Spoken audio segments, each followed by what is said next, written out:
성경 말씀 사사기 3장입니다.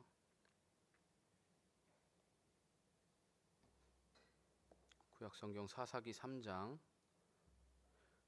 12절부터 31절까지 말씀입니다.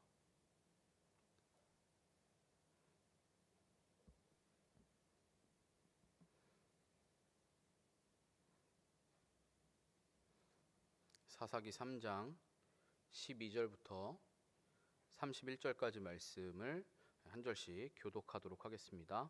제가 먼저 12절을 읽겠습니다. 이스라엘 자손이 또 여호와의 목전에 악을 행하니라. 이스라엘 자손이 여호와의 목전에 악을 행함으로 여호와께서 모압 왕 에글론을 강성하게 하사 그들을 대적하게 하시매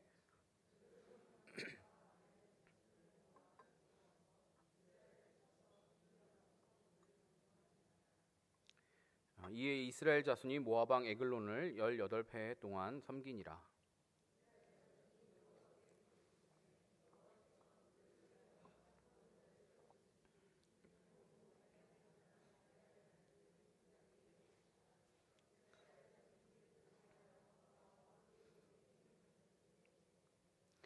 에훗이 길이가 한 규빗 되는 좌우에 날선 칼을 만들어 그의 오른쪽 허벅지 옷 속에 차고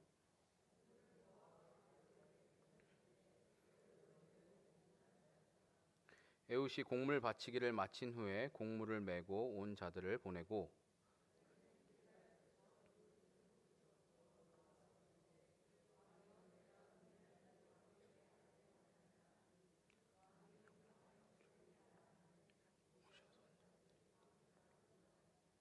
에훗이 그에게로 들어가니 왕은 서늘한 다락방에 홀로 앉아 있는 중이라.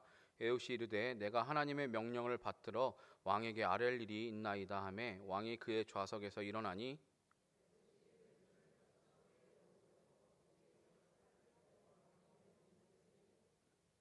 칼자루도 나를 따라 들어가서 그 끝이 등 뒤까지 나갔고 그가 칼을 그의 몸에서 빼내지 아니하였으므로 기름이 칼날에 엉겼더라.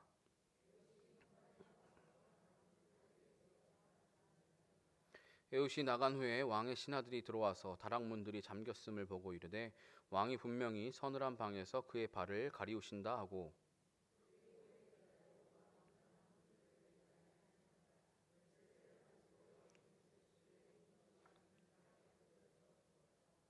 그들이 기다리는 동안에 에훗이 피하여 돌 뜨는 곳을 지나 스이라로 도망하니라.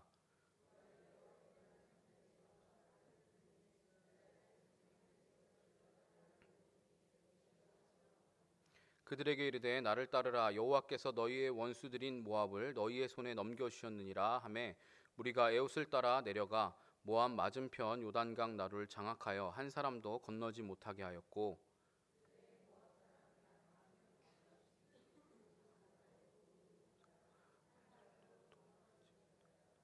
그날의 모압이 이스라엘 수하에 굴복함에 그 땅이 80년 동안 평온하였더라. 세 아들 삼갈이 있어 소모는 막대기로 블레셋 사람 600명을 죽였고 그도 이스라엘을 구원하였더라. 아멘. 네, 오늘 왼손잡이 에훗이라는 제목으로 함께 하나님 말씀 나누겠습니다. 현재 한창 그 평창 동계올림픽이 진행 중에 있죠. 다들 관심 있게 보고 계신가요? 올림픽 재밌게 보고 계세요?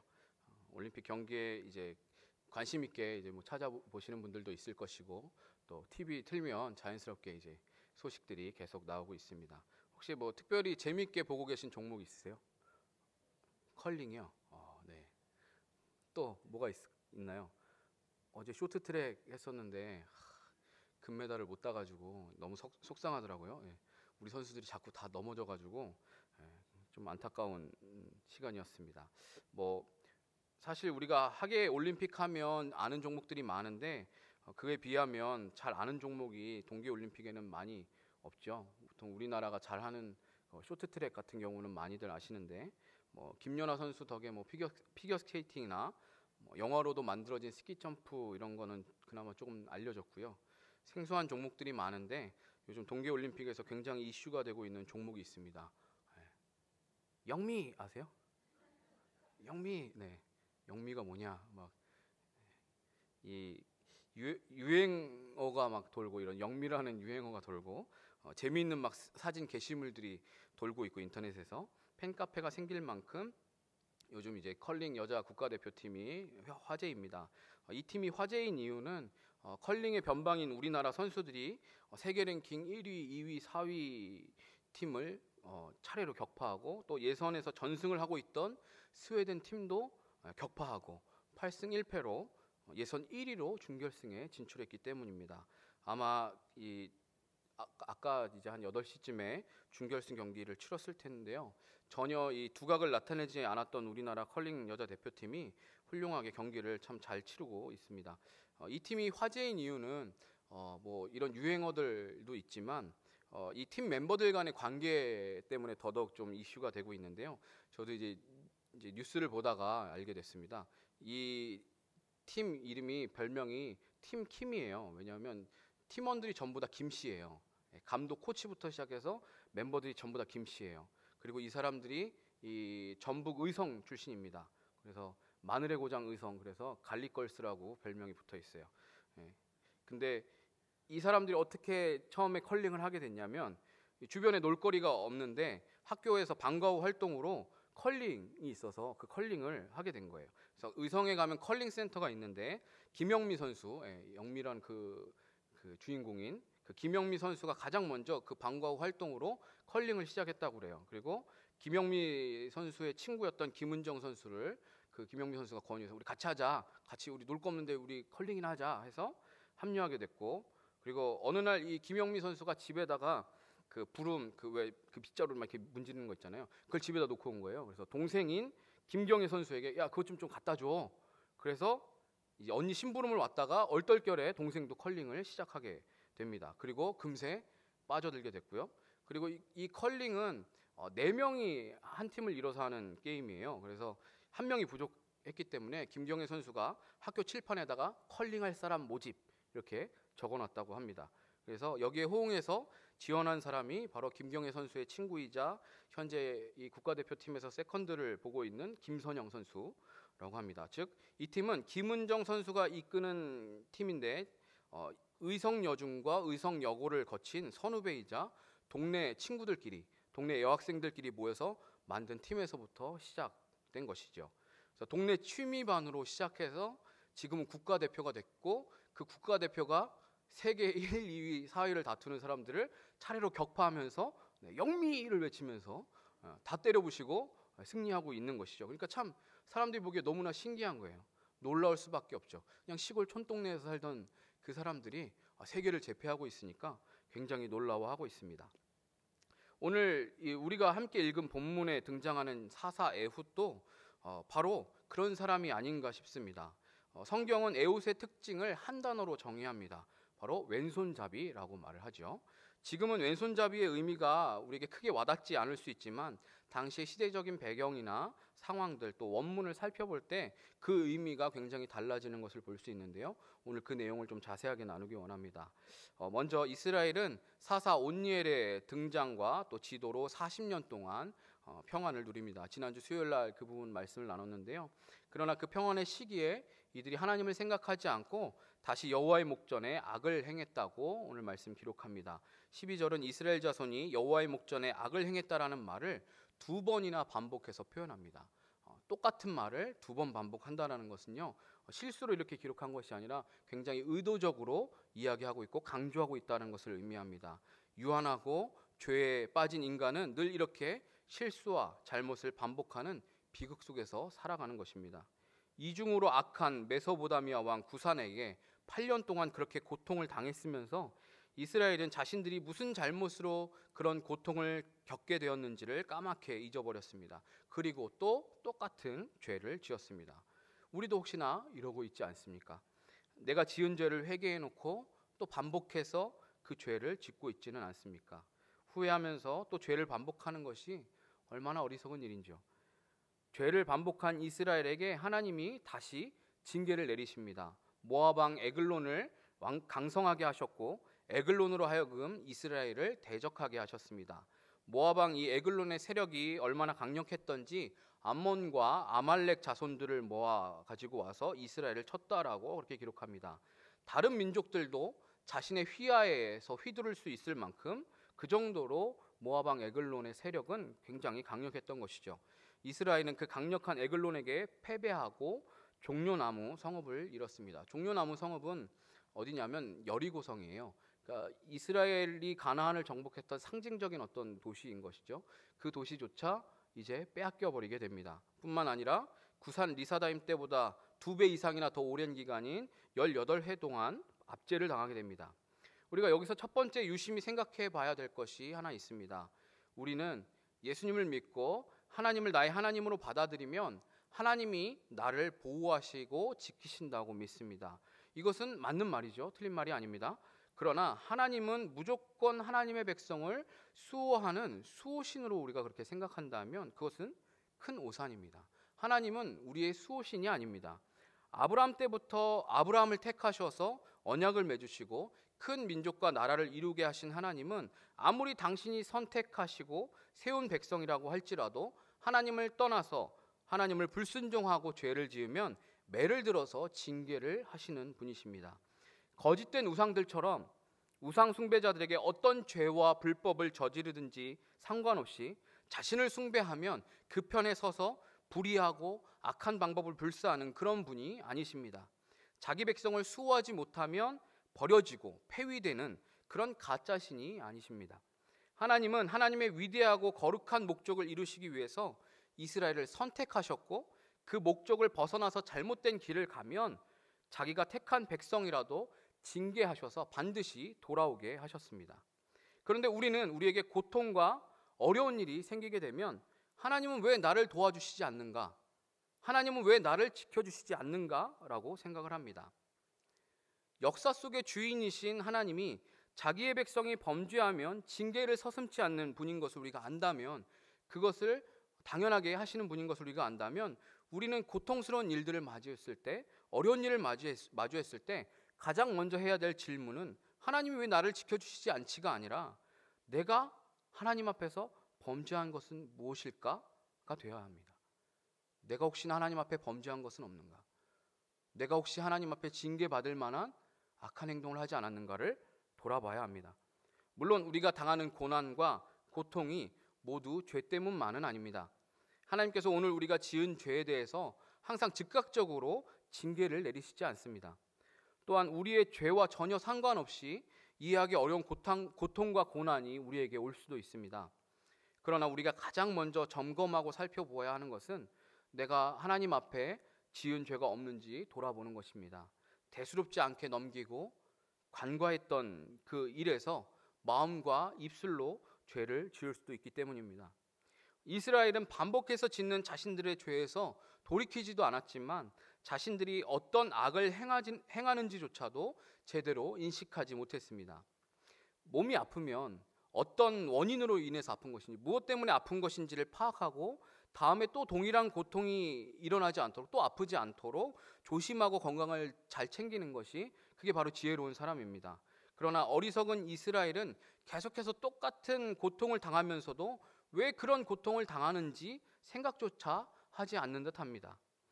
병에 걸리도록 몸을 혹사하고 방치해 놓고 죽도록 아파야 그제서야 살려달라고 소리 지르면서 병원을 찾는 어리석은 환자와 같습니다. 이런 모습이 우리의 모습이 되지 않기를 바랍니다.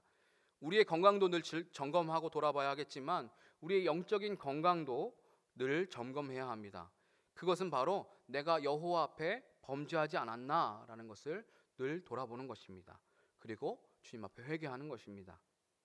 하나님은 당신의 백성을 사랑하시기 때문에 그 백성에게 징계도 주시는 분이십니다. 우리를 사랑하시기 때문에 징계를 주시는 것이기 때문에 내가 만약에 어떠한 고난과 아픔을 겪고 있다면 혹시나 내가 하나님 앞에 지은 죄가 있지는 않은지 돌아보고 하나님이 돌이키라고 말씀하시는 그 사랑의 사인인 것을 알고 우리는 속히 돌이켜야 하는 것입니다.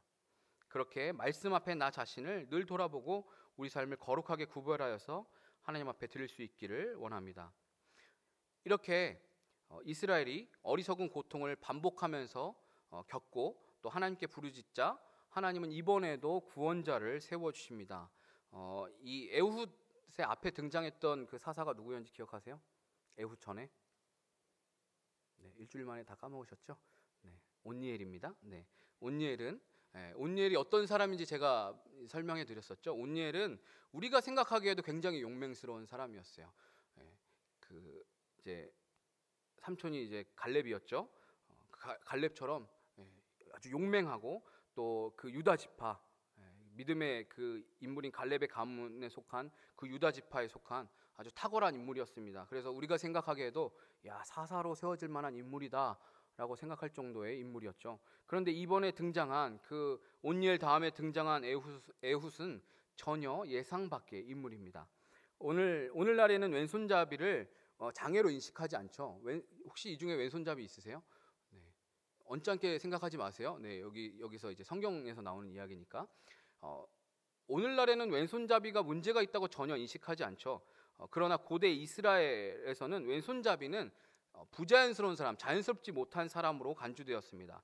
이 히브리어 원문에 보면 왼손잡이라는 말이 어떻게 표현되냐면 오른손에 제한이 있는 사람, 오른손에 제한이 있는 사람이라는 그런 우회적인 용어로 표현되어 있습니다. 즉 에훗은 어떤 사람이냐면 오른손에 장애가 있는 인물일지도 모른다는 것이죠. 학자들은 아마도 이 에훗의 오른손이 조막손이었을 것이라고, 조막손이었을 가능성이 크다라고 이야기합니다. 그러니까 뭐 손가락이 없다든지 유독 이 손이 좀 구부러져 있어서 손이 잘 펴지지 않는다든지 그런 손에 장애가 있는 사람으로 그렇게 보고 있습니다. 물론 이 말씀을 볼 때 에훗이 선천적으로 뭐 오른손보다는 왼손을 기능적으로 더 잘 사용하는 사람이라는 의미로도 볼 수도 있겠죠. 그렇다 하더라도 이 당시 보수적인 사회에서 다른 주류의 사람들과는 다르게 왼손을 사용하는 사람은 그리 환영받거나 인정받지 못하는 그런 부류였을 것입니다.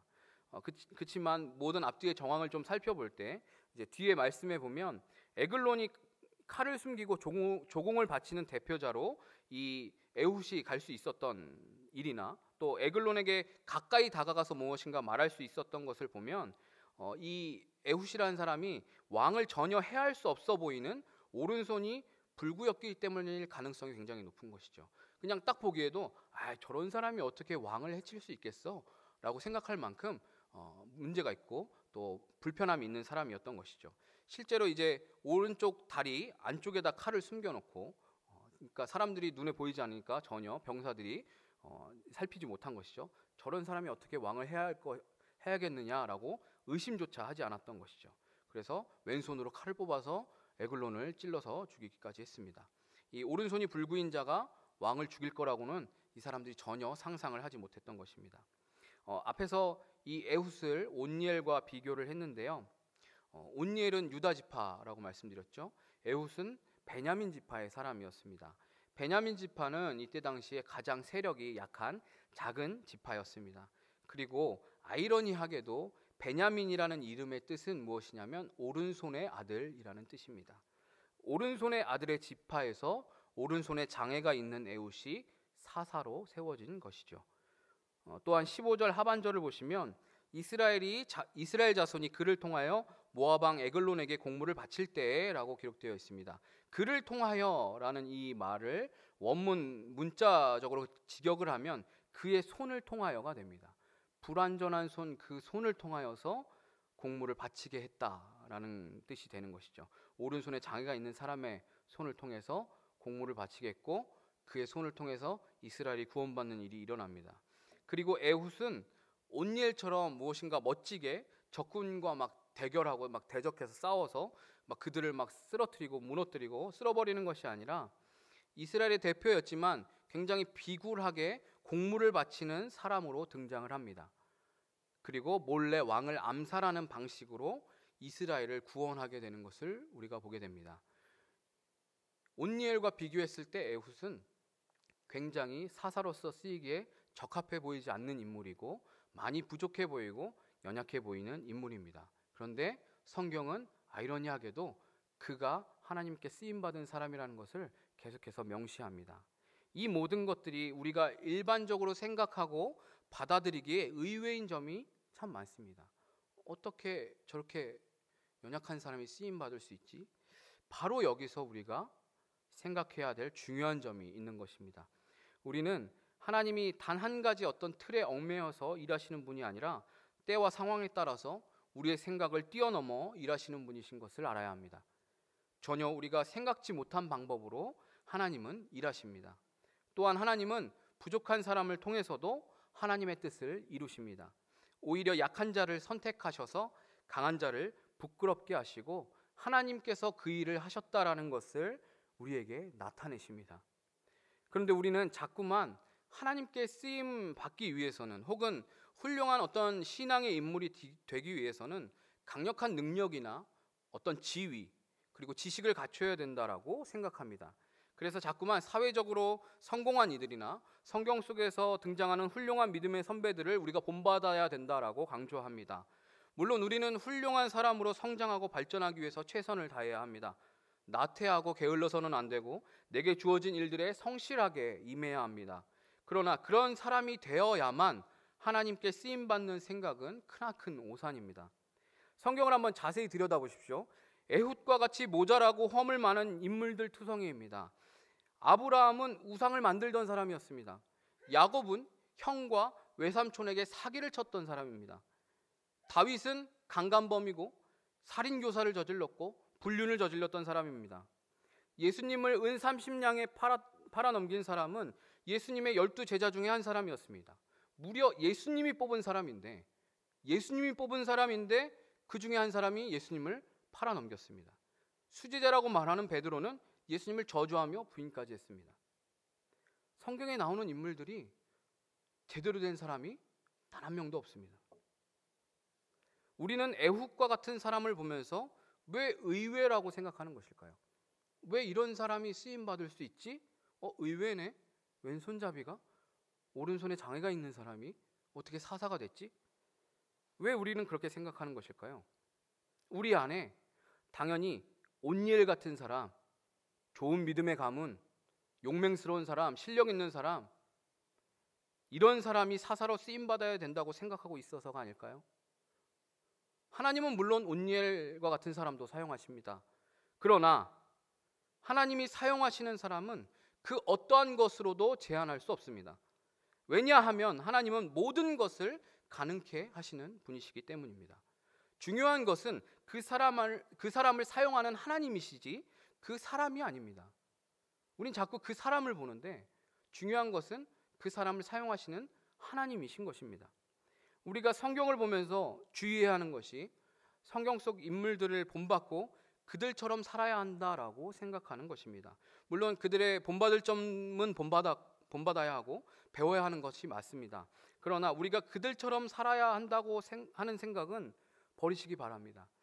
우리는 오직 하나님의 말씀대로 살아야 되는 것이고 예수님을 따라 살아가야 하는 것이지 어떠한 사람을 본받거나 사람을 따라가는 존재들이 아닙니다.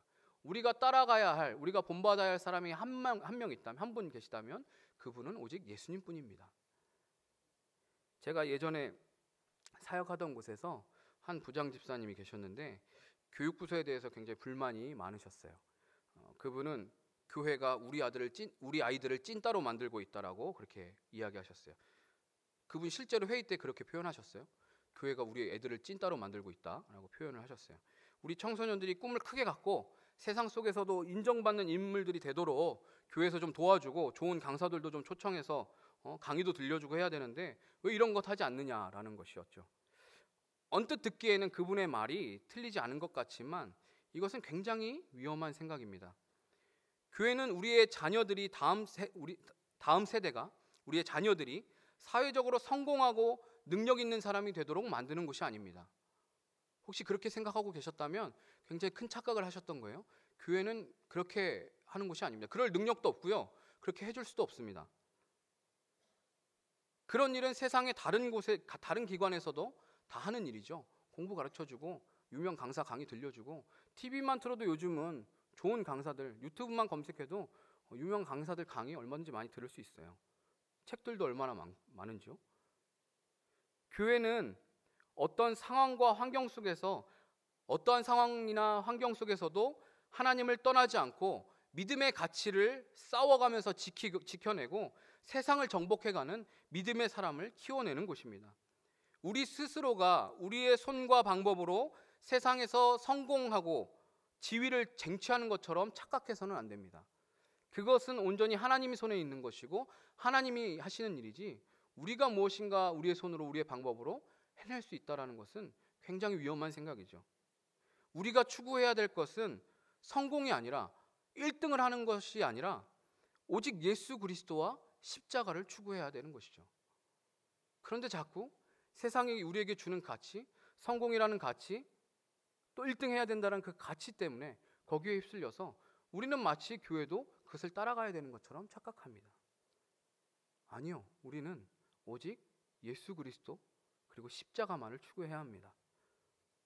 우리가 자녀 세대에게 온 힘을 다해서 도와줘야 할 일은 인류대학 합격하라고 좋은 학원 보내주고 많은 돈 들여서 유명한 강사들 강의 듣게 해주고 세상에서 성공한 유명한 강사들과 친분을 맺게 해주고 그런 게 아닙니다.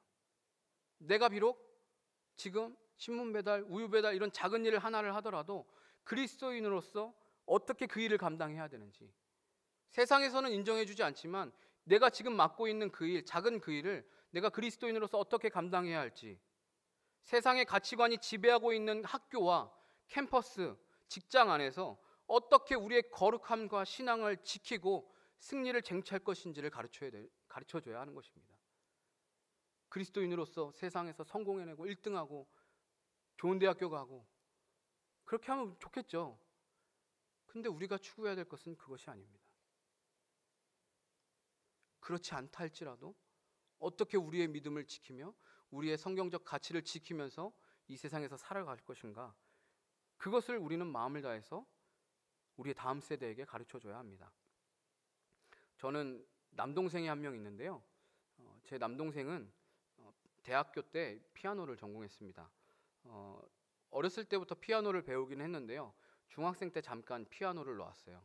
음악을 전공하셨던 분들은 알겠지만 음악은 계속해서 꾸준히 계속 해와야 손이 굳지 않고 감각을 잃지 않고 그 실력을 유지할 수 있죠. 근데 중학생 한 3년 동안 이제 이걸 놨다는 얘기는 사실 그 피아노를 전공할 계획이 없었다라는 얘기예요.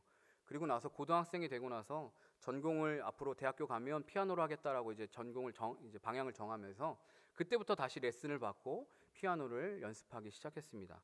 그러니까 아무래도 다른 사람들보다 더 많은 노력이 필요하고 더 많은 연습 시간이 필요했어요. 그래서 제 동생을 레슨해주는 그 선생님께서 너는 다른 애들보다 더 연습하고 노력해야 되니까 일요일 날도 학원에 와서 연습해라 라고 말씀하셨어요. 어머니한테도 그렇게 이야기하셨고요. 근데 그게 교회를 빠지고 나오라는 이야기가 아니에요. 교회 갔다 와서 오후부터 학원에 나와서 공부해라 라고 연습을 해라 라고 이야기하셨어요. 근데 저희 어머니가 뭐라고 대답하셨는지 아세요? 저희는 주일날 아이 학원에 보내지 않습니다 라고 말씀하셨어요. 선생님 입장에서는 기가 찰 노릇이죠. 대학에 갈 생각이 있는 거냐, 이 아이를 지금 피아노 전공으로 합격시킬 생각이 있는 거냐고, 제정신이냐고 그렇게 이야기했어요. 근데 저희 어머니께서는 우리는 주일을 온전히 지키고 하나님을 예배하는 게 더 중요하지 연습하고 해가지고 대학교 간다는 거 그게 더 중요하지 않습니다. 그래서 제 동생은 고등학교 3년 동안 또 입시를 준비하는 동안 주일날 레슨을 하러 간 적이 없어요. 근데 제 동생은 대학교에 갔을까요, 못 갔을까요? 총신대 교회음악과 피아노 전공으로 갔어요. 피아노 전공 중에 유일하게 남자 학생 한 명으로, 나머지 다 여학생인데 혼자 남학생으로 전공해서 들어갔어요. 저의 어머니는 이 일을 통해서 저에게 굉장히 큰 걸 가르쳐 주셨어요. 제 동생에게 그리고 저에게 대학 합격이나 세상의 성공보다 하나님을 예배하고 그분을 사랑하는 일이 더 중요하다는 것을 굉장히 인상 깊게 각인시켜 주셨어요. 그래서 지금도 저는 제 삶의 가치는 하나님을 만나고 하나님을 예배하는 그 자리보다 그 어떤 것이 그것보다 소중하지 않아요. 지금 제 동생은 전공과 전혀 상관없이 선교사를 준비하고 있습니다. 내일 결혼하거든요. 결혼해서 이제 선교사 나가려고 준비하고 있어요. 전공을 피아노로 해놓고 하나님은 선교지로 보낼 준비를 하고 계세요. 세상 사람들이 보기에는 그게 뭐 대단한 거야 라고 얘기하지만 저는 하나님이 제 동생의 인생에 신실하고 완전하게 일하고 계심을 믿습니다. 하나님은 앞으로도 그렇게 일하실 거라고 저는 믿습니다. 주일학교 사역을 여러 해 하면서 제가 교사로 섬겨달라는 권유와 부탁을 종종 할 때가 있었습니다. 뭐 우리 한우리 교회에서뿐만 아니라 다른 전에 사역했던 교회에서도 마찬가지고 교사로 좀 같이 해주십시오. 혹은 연말이 되면 교사를 안 하시겠다는 분들을 붙잡아 놓고 하셔야죠 이렇게 이야기를 하면요, 그때 자주 듣던 말이 이런 것이었습니다. 저는 준비가 좀 덜 됐어요. 저는 아직 교사로서 부족한 점이 너무 많아요. 물론 교사는 아무나 하면 안 됩니다. 교사는 아무나 하면 안 돼요. 그러나 교사로서 아이들을 말씀으로 양육하는 그 일이 과연 내 능력으로, 내 지식으로 하는 일일까요? 이것이 평소에 뭐 교사로서 우리가 교육할 내용 준비도 안 하고 지각해도 되고 뭐 결석해도 된다는 그런 말이 아닙니다. 당연히 평소 내가 준비가 되어 있어야 되지요. 교사뿐만 아니라 그 어떠한 중요한 일을 맡기 위해선 내가 평소 내 실력을 갈고 닦고 준비되어야 합니다. 그런데 그것 때문에 하나님께서 우리를 사용하시는 것일까요? 내가 준비가 잘 되어 있어야만, 내가 무엇인가 갖추고 있어야만, 내게 능력이 있어야만 하나님이 나를 사용하실 수 있는 것일까요? 다윗과 골리앗의 이야기를 아시죠? 다윗과 골리앗 이야기에서 이런 적용하는 설교나 이야기를 들어보신 적이 있을 것입니다. 다윗이 평소에 양을 치면서 물맷돌 던지기를 연습을 열심히 했기 때문에 골리앗과 싸우는 그 결정적인 순간에 그를 한 방에 그 물맷돌로 맞춰가지고 그 이마를 맞춰서 쓰러뜨릴 수 있었던 것이다. 그러니까 우리도 평소에 준비되어야 된다. 갈고 닦아야 된다. 물매 연습한 것처럼 우리도 열심히 연습해서 준비되어야 된다. 반은 맞고 반은 틀린 말입니다. 다윗과 골리앗의 싸움에서 다윗이 승리한 이유가 정말 다윗이 평소에 물매 던지는 연습을 완벽하게 했기 때문이라고 생각하십니까? 진짜로 다윗이 연습을 열심히 했는지 안 했는지 모르겠지만 다윗이 연습을 열심히 했다고 치죠. 과연 그것 때문에 다윗이 이긴 걸까요? 다윗이 이길 수 있었던 것은 하나님께서 그와 함께 하셨기 때문입니다.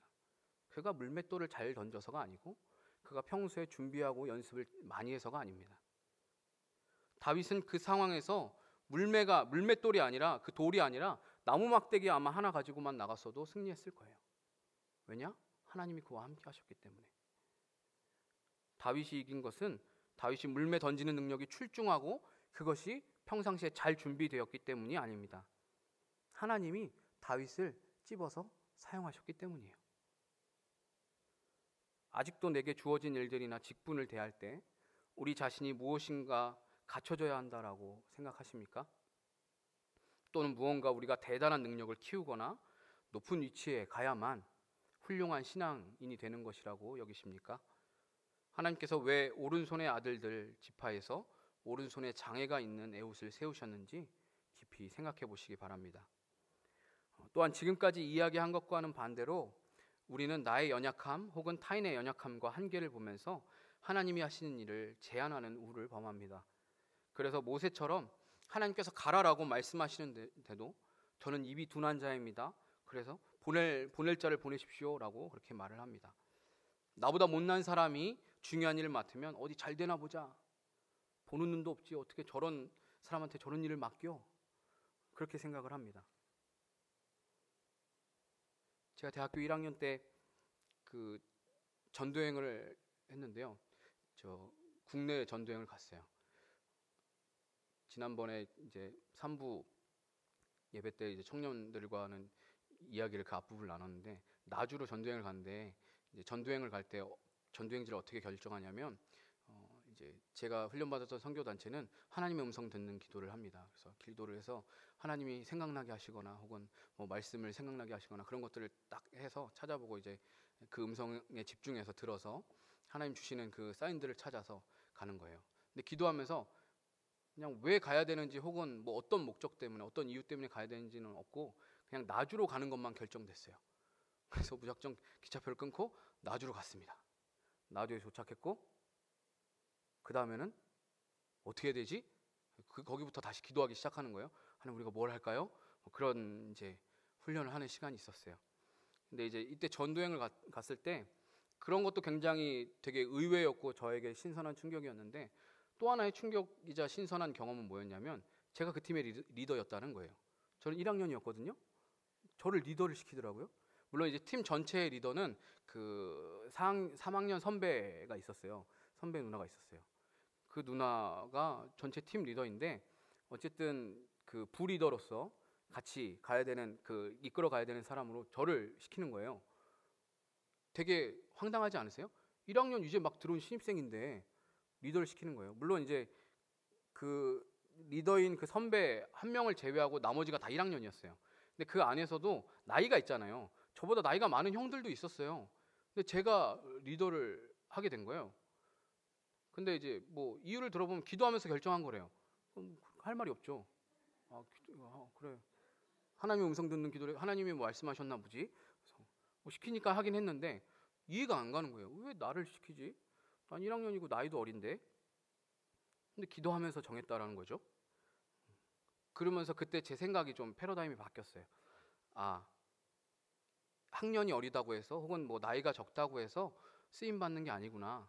하나님은 어린 사람도 혹은 학년이 낮은 사람도 하나님은 리더의 위치에 사용하실 때가 있구나 라는 것을 저는 그때 경험했어요. 그 전까지는 당연히 선배가 해야 되고 당연히 나이 많은 사람이 해야 되고 라는 생각을 했어요. 근데 하나님은 그렇게 일하시지 않는다라는 것을 거기서 경험하게 됐습니다. 우리는 자꾸만 하나님께서 일하심을 기대하고 바라보는 것이 아니라 사람을 바라보고 그 사람에게 기대합니다.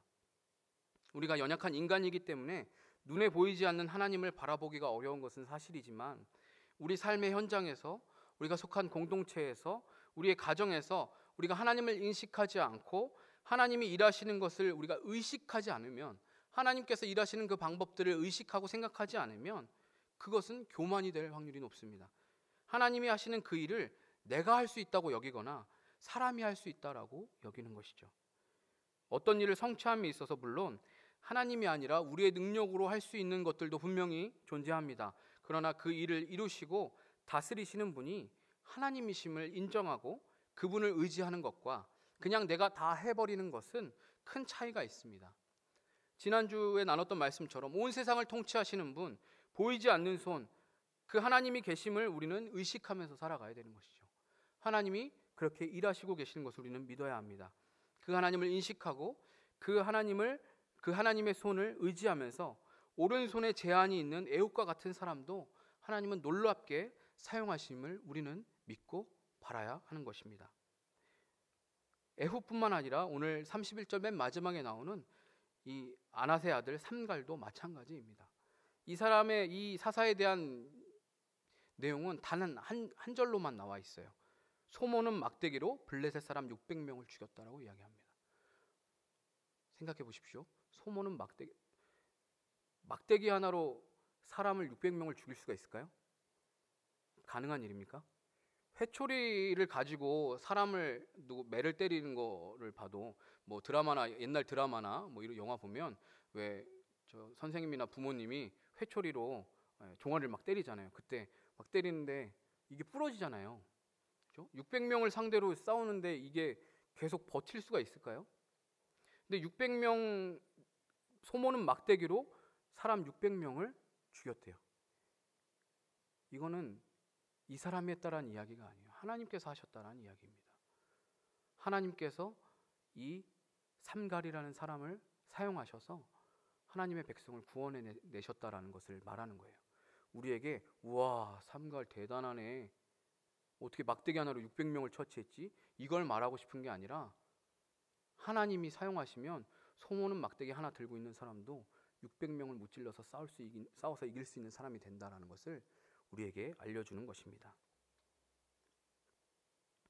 우리의 인생은 누구의 손에 붙들렸는가, 누구를 믿고 의지하는가에 성패가 좌우됩니다. 내가 아무리 많은 것을 가지고 있고 준비되어 있고 갖추고 있다고 해도 우리가 하나님의 손에 붙들리지 않으면 그것은 절대로 성공한 것이 아닙니다. 내가 아무리 놀라운 업적을 이루고 높은 자리에 올라가도 하나님 없이 그 일을 했다면 그 일은 실패인 것입니다. 찰스 스펄전 목사님은 이런 말씀을 하셨습니다. 기도하지 않고 성공했다면 기도하지 않은 그것 때문에 망하게 된다. 우리가 하나님을 의지하지 않고 하나님 손에 붙들리지 않고 무엇인가 할 수 있다고 착각하지 않았으면 좋겠습니다. 그리고 우리가 하나님 없이 무엇인가 해냈다고 해서 우쭐해서도 안 되는 것입니다. 그것 때문에 망하게 되는 날이 오게 됩니다. 왼손잡이 사사 에훗은 비록 오른손에 장애가 있는 사람이었지만 하나님의 손에 붙들려서 쓰임 받았습니다. 그는 온니엘처럼 유력한 가문 출신도 아니었고 대적과 멋지게 전투를 벌인 것이 아니라 비굴하게 조공을 바치는 척 연기까지 해야 했습니다. 그러나 하나님과 에훗에게는 그것이 전혀 중요하지 않았습니다. 에훗이 하나님께 쓰임 받는다라는 것이 중요했던 것이죠. 다른 것들은 전혀 중요하지 않았습니다. 하나님께서 에훗을 들어서 전혀 생각하지 못한 방법으로 하나님의 일을 이루셨다라는 것이 중요한 것입니다. 사랑하는 여러분, 오늘 말씀을 깊이 생각하시면서 돌아보셨으면 좋겠습니다. 무언가 내 힘으로 할 수 있다고 해야 한다라고 생각하고 있지 않습니까? 하나님을 바라보고 의지할 생각을 하는 것이 아니라 어떻게 하면 내가 하나님을 찾고 구할 것인가를 고민하는 것이 아니라 어떻게 하면 이걸 내가 해결해 볼 수 있을까? 어떻게 하면 내가 어떤 방법을 동원해서 일들을 해볼 수 있을까? 머리를 굴리고 계산하고 있지 않습니까? 연약하고 보잘것없는 사람이면 쓰임받을 수 없다고, 그것들을 감당할 수 없다고, 위대한 일을 할 수 없다라고 하나님의 일을 제한하고 있지는 않습니까? 나보다 연약하다고, 어리다고, 또는 나는 이러한 연약함이 있다고, 나에게는 이런 단점이 있다고, 저는 안 돼요, 저는 할 수 없어요 라고 말하고 있지는 않습니까? 저와 여러분이 믿는 하나님은 당신의 백성을 구원하기 위해서 아들까지 주신 분이십니다. 그분에게 도대체 능치 못할 일이 무엇입니까? 하나님은 오른손에 장애가 있는 그 사람을 통해서도 당신의 백성을 구원하실 수 있는 분이십니다. 그런 분이시라면, 하나님이 정말 그런 분이시라면, 소모는 막대기 하나로 600명을 이길 수 있게 하시는 능력의 하나님이시라면 저와 여러분의 인생 또한 하나님께서 책임질 수 있는 분이시지 않겠습니까? 중요한 것은 우리가 하나님의 손에 붙들리느냐, 하나님의 손을 떠나느냐입니다. 여러분은 어디에 머물기 원하십니까? 하나님의 손을 의지하시겠습니까? 여러분의 생각과 지혜를 의지하시겠습니까? 왼손잡이 에훗과 같은 우리를 통해서도 구원을 이루시는 그 하나님을 우리가 사랑하고 그분을 의지하며 순종할 수 있는 저와 여러분 되기를 간절히 부탁드립니다. 함께 좀 찬양할까요?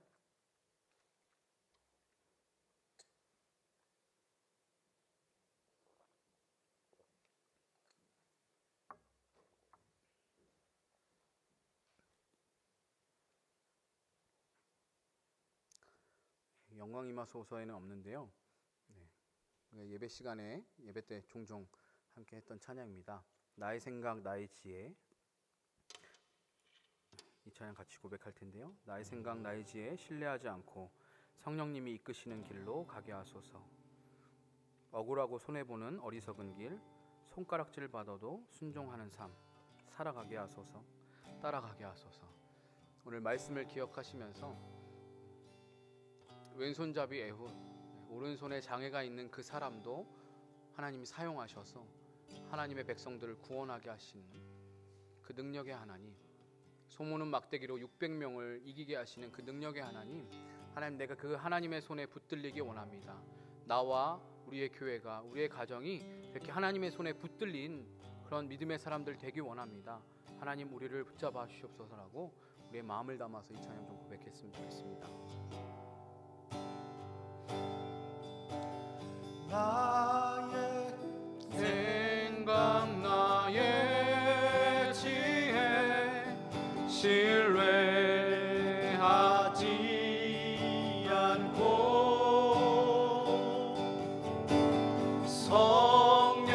성령님이 이끄시는 길로 가게 하소서. 한 번 더, 나의 생각, 나의 지혜. 나의 생각, 나의 지혜 신뢰하지 않고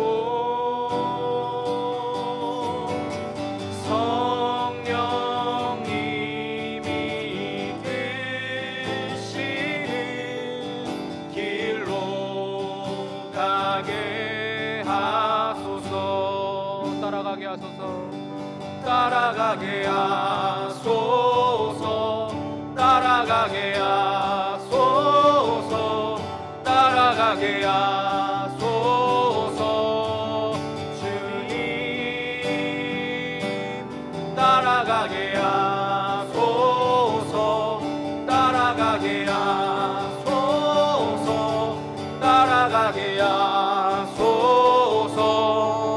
주님 억울하고 손해보는 억울하고 손해보는 어리석은 길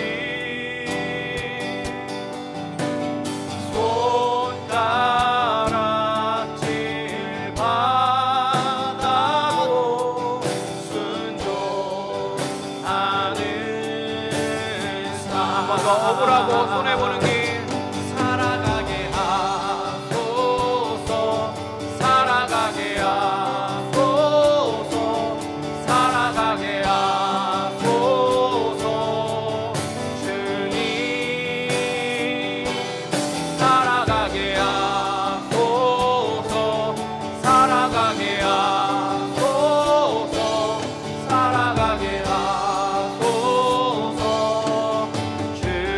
따라가게 하소서 따라가게 하소서 따라가게 하소서 따라가게 하소서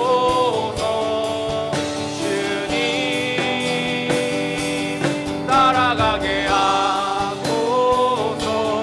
따라가게 하소서 따라가게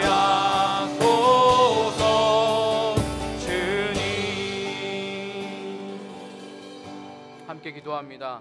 오늘 말씀을 기억하면서 하나님이 아니라 내가 할 수 있다고 착각하며 교만했던 자신을 회개하길 바랍니다. 오늘 또한 나의 연약함과 한계 혹은 타인의 연약함과 한계로 하나님이 하신 일을 제한하고 있지는 않았는지 회개하기 원합니다. 하나님, 나의 생각과 나의 지혜를 신뢰하지 않겠습니다. 주님께서 이끄시는 그 손길을 따라 가겠습니다. 왼손잡이 에훗도 하나님이 들어서 사용하시면 민족을 살리고 구원하시는 줄 믿습니다. 하나님은 내가 생각하지 못한 방법과 차원으로 일하시는 분이십니다. 우리가 해야 할 일은 그 주님을 신뢰하고 주님 손에 붙들리는 것뿐입니다. 주님, 우리를 붙들어주시고 사용하여 주옵소서. 우리 하누리 공동체를 주님 손에 붙들리게 하여 주옵소서. 하나님, 우리 가정이 주님의 손에 붙들리게 하여 주옵소서. 결단하며 함께 기도하겠습니다. 하나님, 우리가 주님의 손에 붙들리기 원합니다. 하나님, 나의 연약함과 나의 한계, 하나님 또한 나의 생각과 나의 지혜를 의지하지 않기 원합니다. 하나님, 타인의 연약함과 한계로, 하나님 나의 연약함과 한계로 하나님이 일하시는 것을 제한하지 않기 원합니다. 하나님, 왼손잡이 에훗도 하나님이 들어서 사용하시면 하나님 민족을 살리시고 구원하신 줄 믿습니다. 하나님이 그런 분이신 줄 믿습니다. 하나님은 우리가 어떠함이 중요한 것이 아니라, 우리에게 능력이 있음이 중요한 것이 아니라, 하나님, 우리가 얼마나 위대한 사람인지가 중요한 것이 아니라, 하나님, 우리가 얼마나 놀라운 일을 할 수 있고, 우리가 얼마나 의롭고, 우리가 얼마나 능력 있고, 우리가 얼마나 힘이 세고, 하나님, 우리가 얼마나 많은 물질을 가지고 있는 것이 중요한 것이 아니라, 하나님께서는 우리가 왼손잡이라 할지라도